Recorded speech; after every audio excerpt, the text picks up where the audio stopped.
दोस्तों नमस्कार। मैं हूं विजय कुमार पाल। दोस्तों आज जो हम चर्चा का विषय है हमारा, वो चर्चा का विषय है कि ये जो बीजेपी के नाम पर लोग धर्म का पाखंड फैला रहे हैं, आरएसएस के नाम पर जो जातिवाद फैला रहे हैं और जो लोगों में भेदभाव पैदा कर रहे हैं जातियों के नाम पर, ये मूर्ख लोग हैं। एक स्वामी है, वो वीडियो मैं उनके चैनल पर भी व्हाट्सएप पर भी डालूंगा। वो कहते हैं कि जो वर्ण व्यवस्था है उसका उपवर्ग जातियां हैं। मैं इससे पूछना चाहता हूं कि वर्ण व्यवस्था की आज के युग में क्या प्रासंगिकता है? अगर वर्ण व्यवस्था में जाति वर्ग उपवर्ग है तो ये फिर छुआछूत कहाँ से आया? और वो हमारे सन्यासी महाराज बेनेगल नरसिंहा राव को कहते हैं कि इन्होंने संविधान बनाया। चलो, बेनेगल नरसिंहा राव ने संविधान बनाया, इसके श्रेय तो खुद डॉक्टर भीमराव अंबेडकर ने दे दिया था। तो क्या हम एक इस तरह से एक को ऊंचा बताकर दूसरे को नीचा बताएंगे? भीमराव अंबेडकर साहब ने बोला था कि बेनेगल नरसिंहा राव का ड्राफ्ट मैंने लिया है, मैंने उसको आगे बढ़ाया। तो ये उन दोनों में सहभागिता थी। लेकिन इसमें भी कुछ लोग अंबेडकर की छवि को गिराने में लगे हुए हैं और कुछ लोग बेनेगल नरसिम्हा राव की छवि को गिराने में लगे हुए हैं, जबकि दोनों लोगों का आपस में कोई वैमनस्य नहीं था, भेदभाव नहीं था। तो ये लोग सिर्फ राजनीति कर रहे हैं। और ये हमारे जो सन्यासी हैं, ये जातिवाद को बढ़ाना चाहते हैं। ये सो कॉल्ड जन्मना ब्राह्मण है और जन्म से कोई जाति नहीं होती। तो हम नकली जातियां लिए घूम रहे हैं लोग। अगर कोई भेड़ बकरी नहीं चराता है तो वो गडरिया कैसे हो सकता है? और एक जो ब्राह्मण जो जन्मना है, अगर भेड़ बकरी चराता है तो वो शेफर्ड है, पेस्टोरल कम्युनिटी का है।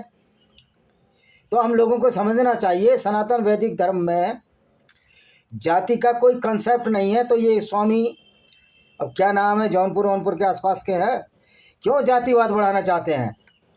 यानी कि ये लोगों को 4000 साल पहले ले जाना। ये जातिवाद तो मौर्य समाज के, मौर्य के पहले कोई जाति नहीं थी। तो फिर उपवर्ग और जातियां कैसे बनी? ये तो हम नहीं बनाएंगे ना भाई। तो भाई मैं सन्यासी जी से कहना चाहता हूं, तुम अपना ब्राह्मण को अपनी जेब में रखो, अपनी पॉकेट में रखो। अगर आप ऊंच नीच फैलाओगे तो ऐसे लोग हमारे जूते की नोक पर हैं। दोनों तरफ के लोगों की बात कर रहा हूं मैं, अम्बेडकरवादियों की बात कर रहा हूं और इन सो कॉल्ड ब्राह्मणवादियों की भी बात कर रहा हूं मैं। क्योंकि हमें लॉजिकल और रैशनल तरीके से सोचना पड़ेगा। ये ब्राह्मणवादी कभी सनातन वैदिक धर्मी हो ही नहीं सकते, क्योंकि सनातन वैदिक धर्म में तो कर्म के आधार पर एक डिमार्केशन था। यानी कि जैसे कर्म करेगा वैसे फल देगा भगवान। तो ये जो गीता है कृष्ण जी की, ये ज़्यादा ऑथेंटिक है, वेद ऑथेंटिक है। लेकिन ये पुराण, इस्लाम का कुरान, ये सब तो नफरत फैलाने वाली आइडियोलॉजी है। और जो ब्राह्मणवाद के नाम पर जो सनातन वैदिक धर्म को बांटने और काटने और छांटने में लगे हुए हैं, ऐसे राक्षसों की वजह से ही आज लोग सनातन वैदिक धर्म छोड़ रहे हैं। ये मैं मानता हूँ कि बुद्धिज्म में भी बहुत सारी जातक कथाएं झूठ और पाखंड का आधार है, और बुद्धिज्म कोई रिलीजन नहीं है। लेकिन सवाल यह है कि सनातन वैदिक धर्म को क्रिटिसाइज वेद पढ़कर करो तो ज़्यादा अच्छा है। बाकी ये जो पुराण हुए, रामचरितमानस कोई धार्मिक ग्रंथ नहीं है। ये तो तुलसीदास ने 500 साल पहले मिली। यानी कि हर चीज़ को जिसमें गालियाँ दी जा रही हैं उसको आप धार्मिक ग्रंथ कैसे बना सकते हो? इवन सिंगल भी अगर किताब में कोई गलती है, देखो मनुस्मृति अभी मैंने पढ़ी नहीं है, जब उसके बारे में बाद में चर्चा करूंगा। अगर उसमें भी कोई गलती है तो उस किताब को जला देना चाहिए, ट्रक के नीचे फेंक देना चाहिए, जिस तरह हम कुरान के बारे में बोलते हैं। तो आप कुरान की आलोचना महाराज जी कैसे कर सकते हो जब आप खुद जातिवाद में लोगों को बांटना चाहते हो?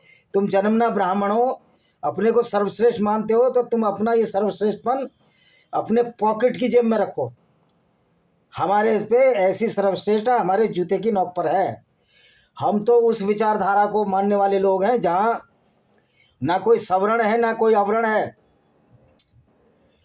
और इस तरह से इतना विषाक्त माहौल दोनों तरफ से किया जा रहा है कि सनातन वैदिक धर्म की जड़ें कमज़ोर हो रही हैं। लेकिन इन मूर्खों को ये सूझता नहीं।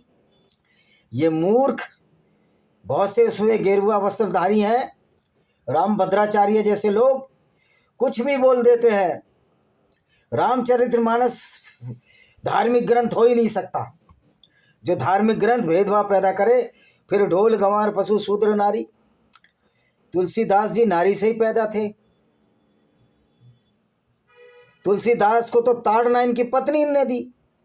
जब ये चले गए उसमें ऐसा कथा है कि सांप पकड़ लिया। अगर सांप पकड़ लेते तो मर जाता ये वहीं का वहीं। कोई ईश्वर नहीं बचा सकता आपको सांप के जहर से, ये साइंस बचाएगी। तो फिर हम धर्म किसको माने अगर साइंस सब कुछ है? देखिए, जो पाखंड है, जो झूठ है, जो फरेब का जाल है, जो प्रेस्टली क्लास ने सनातन वैदिक धर्म में पहुंचाया, जो जन्मना ब्राह्मण बन बैठे और जन्मना ब्राह्मण बनकर सनातन वैदिक धर्म में देवदासी जैसी प्रथा, जो कि एक प्रथा थी कि जो अपने अध्यात्म में जीवन जीना चाहती हैं साध्वी, उनको भी जिन्होंने वैश्यावृत्ति में धकेला, ऐसे लोग किसी भी वर्ग के हों, वो कभी भी सनातन वैदिक धर्म का भला नहीं कर सकते। ये लोग राक्षस हैं, पापी हैं, नीच हैं, कुलीन हैं, ये मलिन हैं, गंदे हैं, जो छुआछूत के नाम पर सनातन वैदिक धर्म की जड़ें काटने में लगे हुए हैं। ऐसे लोगों के लिए मेरा ये संदेश है कि अब वो समय आ गया है कि आपका न राजनीतिक अस्तित्व बचेगा, क्योंकि आपने जिस पार्टी की शरण ले रखी है, जिसको हम बीजेपी कहते हैं, ये भी पाखंडी और लोगों से भरी पड़ी है, राक्षसों से भरी पड़ी है। बीजेपी ऐसे अधम पापी लोगों से भरी पड़ी है। बीजेपी के नेता सनातन वैदिक धर्म को मानते हैं और ना जानते हैं ना मानते हैं। ना आरएसएस के लोग सनातन वैदिक धर्म को मानते हैं, न जानते हैं न मानते हैं। ये लोग लोगों को भ्रमित करने का कार्य करते हैं। जन्मना ब्राह्मणों के आधार पर इनके सारे सरकारी व्यक्ति ब्राह्मणी क्यों होते हैं क्या? और कहते हैं हम तो दलितों को भी पुजारी बनाते हैं, तो तुम कोई एहसान नहीं करते। पहली बात तो जन्म से कोई दलित नहीं होता। ये पॉलिटिकल लोग इतने बदमाश हैं कि सनातन वैदिक धर्म को अगड़े पिछड़े तगड़े दलित एसटी न जाने किस किस में बांट दिए। और मैं जो मूल निवासी की थोड़ी लिए बैठे हैं उनको भी कहना चाहता हूँ कि भारत में कोई भी मूल निवासी नहीं है। वैज्ञानिक आधार पर इस तथ्य की पुष्टि होती है कि सारे लोग दक्षिण अफ्रीका के पूर्वी महातट से आए, और सबसे पहले जो लोग आए कोंकण में आए। कोई आदिवासी जो पहले आ गया वो पहले आ गया, लेकिन सारे के सारे हम अफ्रीकन लोगों की औलाद है। पहला मानव का जन्म अफ्रीका में हुआ था। तो ये मूल निवासी भी थ्योरी गलत है। यानी कि इधर भी पाखंड फैला रहे हो, उधर भी पाखंड फैला रहे हो। ओ भाई, बुद्धि जो है, इंटेलिजेंट अगर ब्राह्मणों का ज़्यादा होता तो अल्बर्ट आइंस्टीन खोज ना करता। आज तक सबसे ज़्यादा आईक्यू अल्बर्ट आइंस्टीन का था, जो ब्राह्मण सनातन वैदिक धर्म को दूर दूर तक भी नहीं जानता था। अब वेदों में तो साइंस तथ्य पर सत्य है। तो हमें ये लोग जो सनातन वैदिक धर्म के दुश्मन हैं, सभी को दयानंद सरस्वती के विचारों पर चलना होगा। पाखंडी लोगों को दान दक्षिणा देकर अपने को गरीब नहीं बनाना है। इसके बजाय पशुओं की मदद करो, गरीबों की मदद करो। सबसे बड़ा धर्म है, और जो पशुओं से प्रेम नहीं कर सकता वो राक्षस है। बीजेपी में ऐसे अधम पापी लोगों से भरी पड़ी है, जिसमें विजय गोयल जो कि मंत्री रह चुका है, वो बहुत बड़ा राक्षस है, नीच है, अधम है, पापी है। अतुल गर्ग जो हमारे गाजियाबाद से सांसद है, मैं इसी वीडियो के माध्यम से संदेश देना चाहता हूं गाजियाबाद वासियों को कि इस बार इस अतुल गर्ग को चुनाव में हराना है। ये बीजेपी में पाखंडी हिंदू भरे हुए हैं। ये मंदिरों में जाएंगे, गरीबों को पीछे बैठाएंगे, उनको प्रसाद भी नहीं देंगे, पीछे से करेंगे ये SC ST है, फलाने हैं, दिखाने हैं। OBC को तो ये गाली देते नहीं, गुजर गडरिया जाट अहीर कुर्मियों को, क्योंकि इनका मुंह तोड़कर इनके नाक मुंह में घुसेड़ देंगे। ये गरीब गुरबा लोगों को, उसमें भी बहुत सारी जातियां हैं, जाटों में जाट और वाल्मीकि को ये गाली नहीं दे सकते क्योंकि इनका मुंह तोड़ दिया जाएगा जबरिया। तो ये लोग बीजेपी वाले पाखंड फैला रहे हैं। पाखंड का सबसे बड़ा नमूना यह है कि मोदी जी कहते हैं गणेश जी का के सिर पर जो हाथी का सिर लगा था वो पहली प्लास्टिक सर्जरी थी।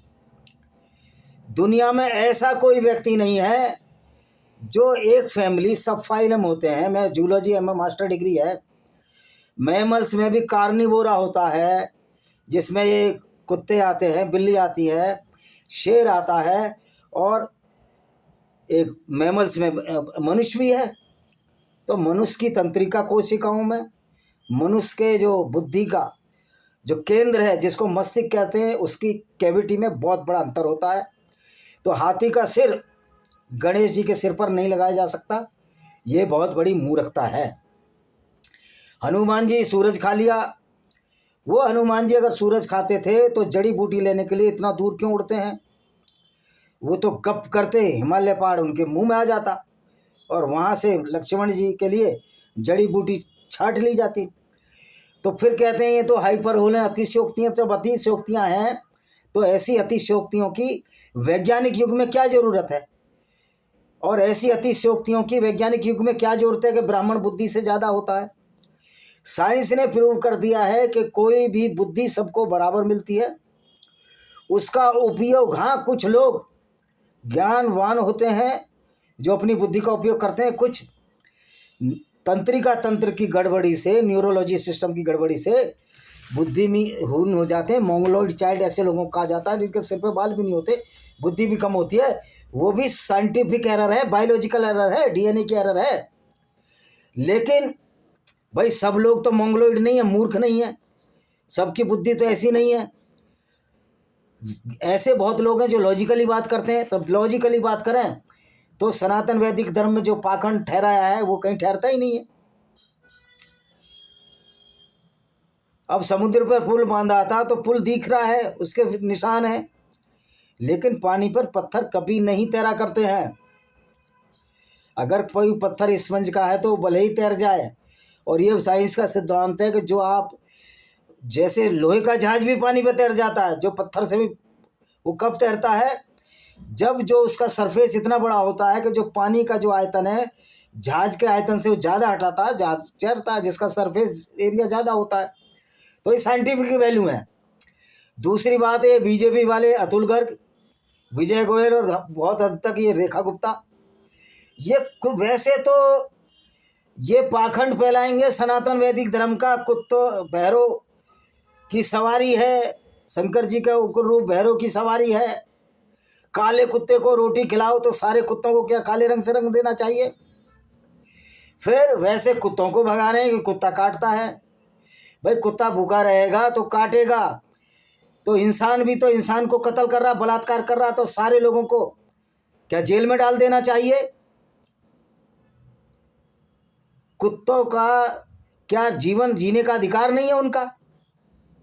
तो मैं कहता हूँ बीजेपी वाले पाखंडी हैं, घोर पाखंडी हैं, पाखंड फैला रहे हैं। और ऐसे पाखंडियों में भगवा गेरुआ वस्त्रधारियों की बहुत बड़ी संख्या है। तो मैं तो अपने SC ST और OBC बंधुओं से यही कहना चाहूँगा और राजपूत लोगों से भी यही कहना चाहूँगा कि वो लोग भी अपना बलिदान दिए हैं, इन पोंगा पंडितों के चक्कर में ना आए, मंदिरों में दान ना दें। मंदिरों में दान देने से आप गरीब होते हैं और दान लेने वाला हमेशा छोटा होता है। लेकिन उल्टे बांस बरेली यहाँ दान लेने वाला भिखारी पुजारी अपने को ऊंचा समझता है, आपको हीन समझता है।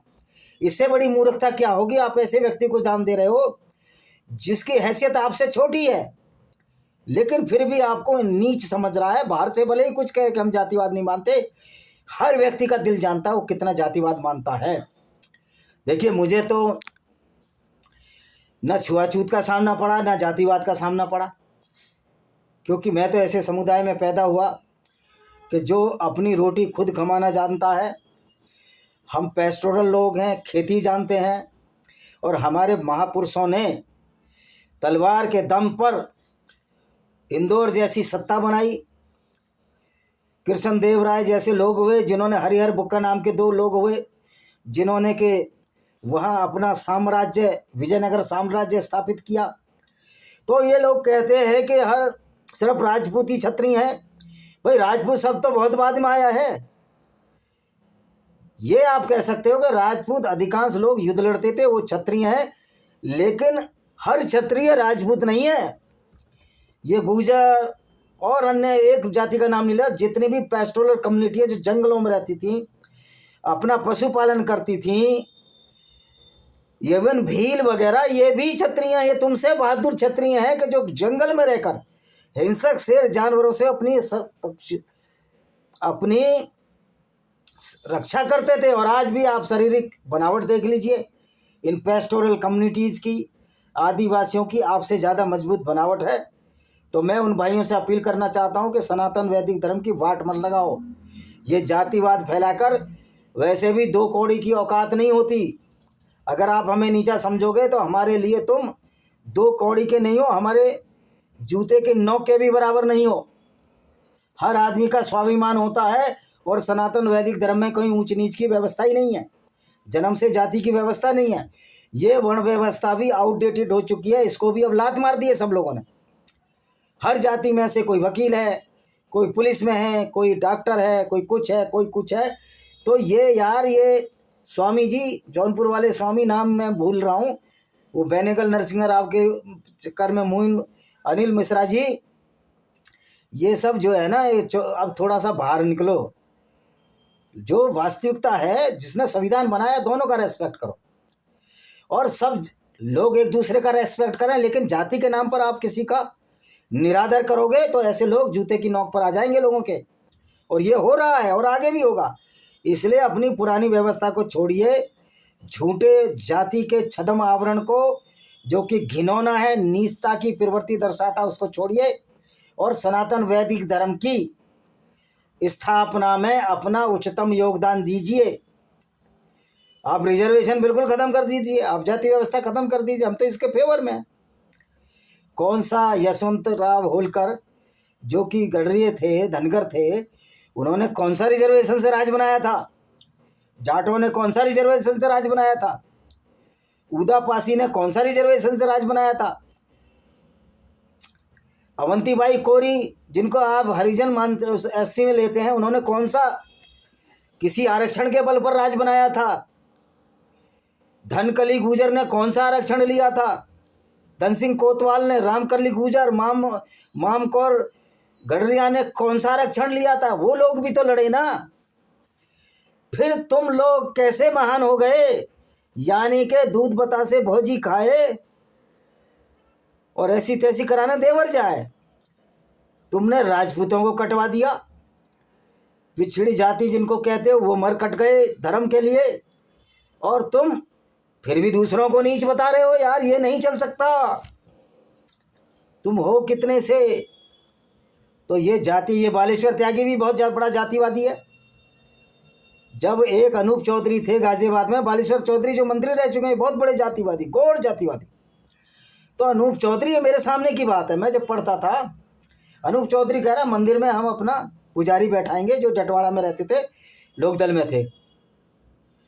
अनूप चौधरी ने क्या गलत बात कह दिया? जाट लोगों ने मंदिर बनाया, मैं वैसे जाति नहीं मानता, अगर मान भी रहे हो तो वो अपना पुजारी बैठाते अपने समुदाय का, तुम्हें क्या दिक्कत? तो ये बालेश्वर त्यागी कहते हैं अनूप चौधरी के जाने के बाद, अब क्या जाटों को बाबा बनाओगे?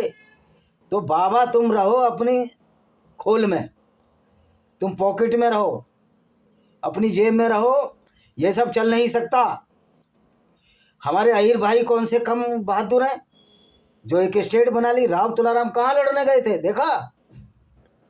सुभाष चंद्र बोस कौन से ब्राह्मण थे? काय समाज में पैदा होकर कलम का पुजारी तलवार और बंदूक ले बैठा। तो ये सब कर्म से होता है, जो कि सनातन वैदिक धर्म का आधार था। लेकिन तुम लोगों ने अपने फायदे के लिए, कुछ मूर्ख नीच पशु प्रवृत्ति लोगों ने अपने को सर्वश्रेष्ठ बना लिया और उसी सर्वश्रेष्ठ के जहर के अंदर जी रहे हैं, मदहोश हो रहे हैं। पत्नी कितना टन गांजा अफीम खाते हैं ये, इनको सच्चाई सामने नजर नहीं आती।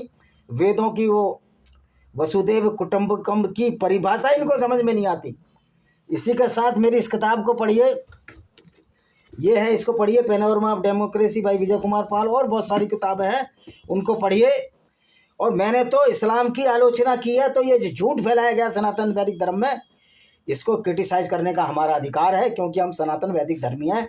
और ऐसी गंदगियों को हम उस तरह निकाल बाहर फेंकेंगे जिस तरह भिंडी की जो जड़ है, जब गन्ने से गुड़ बनाया जाता, मैं अपने फूफा जी के यहाँ जयसिंहपुर गांव है मेरठ में, भिंडी की जड़ से गुड़ की जो गंदगी है बाहर निकाली जाती है, ऐसे हम सो कॉल्ड कर्मवादी लोग जो जाति और छुआछूत को नहीं मानते, ऐसी गंदगी को बाहर निकाल कर रहेंगे। ये हम सबको प्रण लेना है। इसी के साथ हम इस वीडियो को विराम देते हैं। वंदे मातरम, जय हिंद, आपका दिन शुभ हो।